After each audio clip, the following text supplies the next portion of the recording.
Is it possible to lose Saturday's game in the third inning on Friday?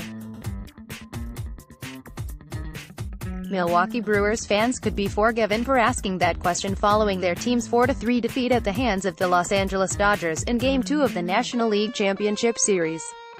The Brewers surrendered a 3-0 lead in the final 3 innings when the back end of their vaunted bullpen melted down. As teams prepared for the series' third game Monday afternoon in Los Angeles, it is a fair question whether the meltdown is traceable in whole or in part to Brewer manager Craig Counsell's use, or non-use, of his first and second game starters. Counsell pulled Game 1 starter Gio Gonzalez after 2 innings in which Gonzalez had allowed a Manny Machado home run but little else. He lifted Game 2 starter Wade Miley after 5 2/3 innings apparently because Miley had given up a 2-out hit to Chris Taylor. The Brewers led 2-0 at the time. Milwaukee survived Gonzalez's very early exit because middle relievers Brandon Woodruff and Josh Hader delivered 5 stellar innings of shutdown relief. Woodruff struck out 4 and did not allow a base runner over his 2 innings. Hader worked 3 innings, striking out 4 and allowing 2 singles. The problem was that their extended labors rendered both men unavailable for Saturday's second game, throwing the entire relief load onto the back of Milwaukee's pen, chiefly setup man Joakim Soria and Corey Knebel as well as closer Jeremy Jeffress. As good as they have been this season, they came up small against the Dodgers, both Friday and Saturday. Compare the performances of 3 segments of Milwaukee's mound staff, starters, Woodruff plus Hader, and all other relievers, in the first 2 games of the NLCS. Pitcher innings, hits, runs, error, home runs, strikeouts, walks, starters 7.2311, 1.1714, Woodruff, Hader 5.0200, 0.00080, all others 5.1128, 4.1216. For the problem, in both games, appeared to have been that Counsell fell in love with his plan, rather than with reality. He appeared to have determined to use Gonzalez only briefly, probably to force Dodger manager Dave Roberts to set up his batting order a certain way that Counsell thought would be advantageous to the Brewers. He may also have been trying to borrow a page from Tampa Bay, which used bullpenning extensively on the way to a surprising 90-72 season. The difference was that Tampa Bay manager Kevin Cash employed the concept of a short-use starter as a regular aspect of his team's structure. The Brewers, by contrast, used the bullpenning strategy exactly once in 2018, on Sept. 24 when Dan Jennings retired the game's first batter, then was lifted for the first of 8 relievers in an eventual 6-4 Brewer victory over the St. Louis Cardinals. Beyond his team having almost no experience in the short starter concept, when Gonzalez on Friday, and Miley on Saturday, diverted from Counsell's script by actually pitching effectively, the manager failed to adjust to the more favorable reality.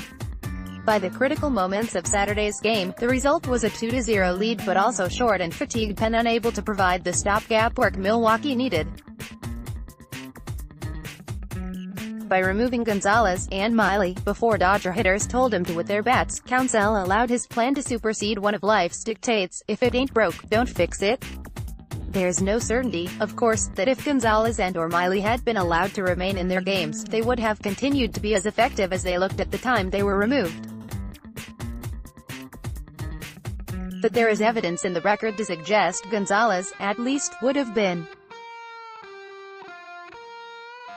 Since coming over from Washington at the end of August in a waiver wire move, Gonzalez had made 5 starts for the Brewers, winning 3 games and averaging a fraction better than 5 innings.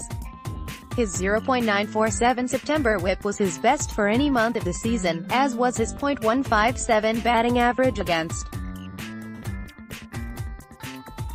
Including his starts with the Nationals, Gonzalez had allowed hitters a .243 batting average the second time they saw him, slightly better than their .249 batting average on their first look at him. More from call to the pen data, in other words, suggests that Gonzalez had 2 or 3 more good innings in him, innings that might have allowed Counsell to lessen the Game 1 load on Woodruff and Hader, probably making them available for Saturday. Instead, he pulled Gonzalez and went abruptly to his pitching reserves. That left the Brewers manager without the flexibility to respond in the late innings either Friday or Saturday when his bullpen aces, chiefly Jeffress, did not deliver at their usual level.